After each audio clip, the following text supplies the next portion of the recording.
আসসালামু আলাইকুম। আজকে পবিত্র জুম্মার দিন।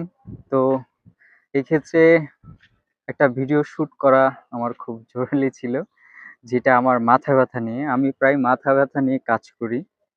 তো আমার যে মাথা ব্যাথা, এই মাথা ব্যাথাটা এমন একটা বিরক্তিকর যেটা মানুষকে বলেও বোঝানো যায় না। আমার মাথা ব্যাথা হওয়ার কারণ অনেকগুলো লক্ষণও আছে এই বিষয়ে। কিছু কথা বলা আমার জরুরি।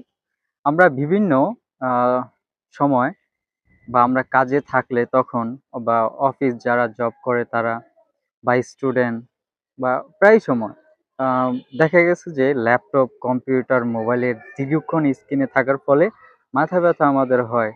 আর মাথা ব্যাথা হলে যেটা একদমই বলে বোঝানো যায় না যে কি পরিস্থিতিতে আমরা শিকার হই।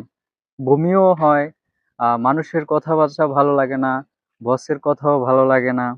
অফিসে আ কোনো কাজই ভালো লাগে না এক কথায় টোটালি। আর মাথা ব্যাথা হলে অনেকজনের আছে বমি হয়, যেমন আমার বমি হয়।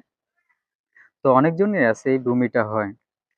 তো এই ক্ষেত্রে একটা যন্ত্রণাদায়ক। আর এই মাথা ব্যাথা হলে যে মানুষের বলেও বোঝানো যায় না। তো সেক্ষেত্রে আমরা অনেক বিভিন্ন পেইন কিলার ওষুধ খাই, যেটা আমাদের শরীরের জন্য অনেক ক্ষতিকারক।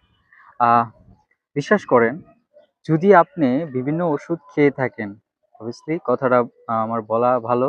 আপনি গুগলে সার্চ করবেন, জানবেন যে ওষুধগুলো খাওয়ার কারণে আপনাদের কি প্রবলেম হয়।